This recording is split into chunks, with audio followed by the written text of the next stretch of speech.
আজকে দুর্দান্ত স্বাদের একটি রেসিপি আপনাদের সাথে শেয়ার করতেছি। রেসিপিটি হচ্ছে গরুর বট বা গরুর ভুঁড়ি বা গরুর পেটি, যে নামে ডাকেন, আমরা ভুঁড়ি বলি। তো আজকে ভুঁড়ি রান্না করব। ভুঁড়ির রেসিপিটা তাহলে চোখ রাখুন। হ্যালো এভরিওয়ান, আসসালামু আলাইকুম। ওয়েলকাম জানাচ্ছি নতুন একটি রেসিপি দেখার জন্য। প্রথমে আমি কড়াইতে তেল দিয়ে দিচ্ছি। বড় একটা কড়াই নিয়েছি। এখানে কড়াইতে তেল দিয়ে ভুঁড়িগুলো আগের থেকে সুন্দর করে ধুয়ে পরিষ্কার করে রেখেছি। আর এখানে হচ্ছে আমি আদা, রসুন, পেঁয়াজ 4 ভাগ নিয়েছি আমি পেঁয়াজ, আর 2 ভাগ আদা রসুন নিয়েছি। নিয়ে ব্লেন্ড করে ভুঁড়িটার জন্য রেডি করেছি। এখানে মশলাগুলোকে এক এক করে দিয়ে দিব। একটু বেশিই দেব, পেঁয়াজ যেহেতু, আদা রসুন একদম কম রেখেছি আমি, মানে যেটা বলেছিলাম 4 ভাগ, এবং 2 ভাগ হচ্ছে আদা এবং রসুন দিয়ে ব্লেন্ড করেছি। তো মশলাগুলোকে দিয়ে এখন দিয়ে দিব স্বাদ মতো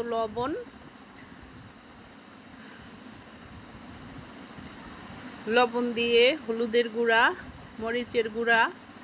প্রথমে আমি হলুদের গুঁড়া দিচ্ছি। হলুদের গুঁড়াটা খুব বেশি দেব না, কারণ হলুদ থেকে একটু গন্ধ আসে, আবার তেতো তেতো ভাব লাগে, সেজন্য আমি হলুদের গুঁড়াটা একটু কমই দিয়েছি। এখন দিয়ে দিব মরিচের গুঁড়া। ভুঁড়ির তরকারি কিন্তু ঝাল না হলে মজা লাগে না। তো এখানে ভুঁড়ির তরকারি, এটার জন্য আমি একটু মরিচটা বেশি দিয়েছি। এখানে দিয়ে দিব আমি জিরার গুঁড়া। তারপর দিয়ে দিচ্ছি আমি গরম মশলার গুঁড়া। দিয়ে মশলাটাকে সুন্দর করে ভাজা ভাজা করে এর সাথে আমি ভুঁড়িগুলা অ্যাড করে দিব। তাহলে চোখ রাখুন, ভিডিওর উপরে টানবেন না, না টেনে ভিডিওটা পুরো কমপ্লিট করবেন। তো আমি একটু পানি দিয়ে দিচ্ছি, কারণ মশলাটা শুকিয়ে গিয়েছে, নিচ থেকে যেন পোড়া লেগে না যায়। তো আমি এখানে অল্প পরিমাণে একটু পানি ইউজ করব। এই তো এখন আমি সুন্দর করে মশলাটাকে ভাজা ভাজা করে নিব।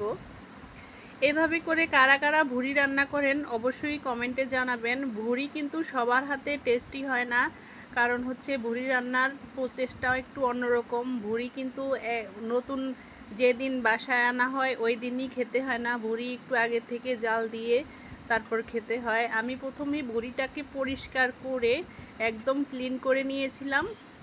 নিয়ে গরম পানিতে কিছুক্ষণ সেদ্ধ করে ভুঁড়িটা আমি রেখে দিয়েছিলাম ফ্রিজে। তো এখন ভুঁড়িটা বের করে আবার ছোট ছোট কিউব করে কেটে নিয়ে মশলা ভুনে এখন মশলাতে দিয়ে ভুঁড়িটা ভাজা ভাজা করব, একদম ঝরঝরা করব। তো দেখেন আমি কিভাবে ভুঁড়িটা রান্না করতেছি। একটু হলুদ দিয়ে আমি ভুঁড়িটাকে আগে সেদ্ধ করে রেখেছিলাম। এই তো ভুঁড়িটা আমি দিয়ে দিচ্ছি মশলার সাথে। ভুঁড়ি কাদের কাদের পছন্দ অবশ্যই কমেন্টে জানাবেন। আমার তো ভীষণ পছন্দ। আমি রান্না শেষে মুড়ি দিয়ে অনেকখানি খেয়ে ফেলেছি। তো ভাতটা একটু ভাতটা জ্বর হওয়ার পর থেকে একটু বেশি একটা পছন্দ করি না। তো এখন আমি মুড়ি দিয়ে ভুঁড়ি খেয়েছি অনেকগুলা, খুবই মজা লেগেছিল, আমার কাছে ইয়ামি লেগেছিল। তো এখন আমি এটাকে নাড়াচাড়া করে ঢাকনা দিয়ে কিছুক্ষণের জন্য ঢেকে দিব। 20 মিনিট পরে ফিরে আসব।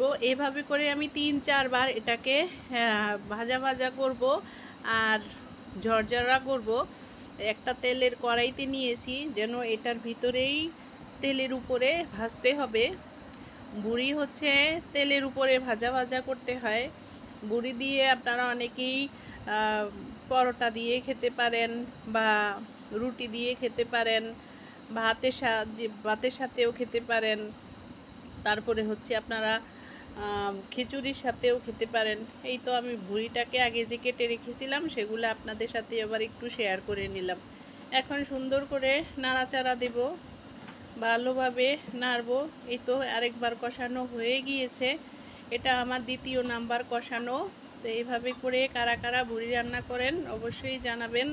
আর ভালো লাগলে ভিডিওটি সাবস্ক্রাইব করে পাশে থাকবেন, আর পাশে থাকা বেল আইকনটিকে অন করে দিবেন। তো আজকের ভুঁড়ি তরকারিটা মাশাল্লাহ এত ইয়ামি হয়েছিল, এতদিন ফ্রিজে ছিল, সে ভুঁড়িটা যে এতদিন ফ্রিজে ছিল, খাওয়ার পরে মোটেও আমার মনে হয়নি যে ফ্রিজ থেকে আমি ভুঁড়িটা এখন বের করেছি, অনেক দিনের ভুঁড়ি, এটা কোরবানি ঈদের ভুঁড়ি। তো সুন্দর করে এটাকে আমি ভাজা ভাজা করে নিব। এই তো ভুঁড়িটা আমার কমপ্লিট হয়ে গিয়েছে, একদম ঝরঝরা ভাজা ভাজা হয়ে গিয়েছে। আমি কিছুক্ষণ নাড়াচাড়া করে এটাকে নামিয়ে ফেলবো। তো ভালো থাকবেন, এতটুকু সময় আমাকে দেওয়ার জন্য অসংখ্য অসংখ্য ধন্যবাদ আপনাদের সবাইকে। আল্লাহ হাফেজ।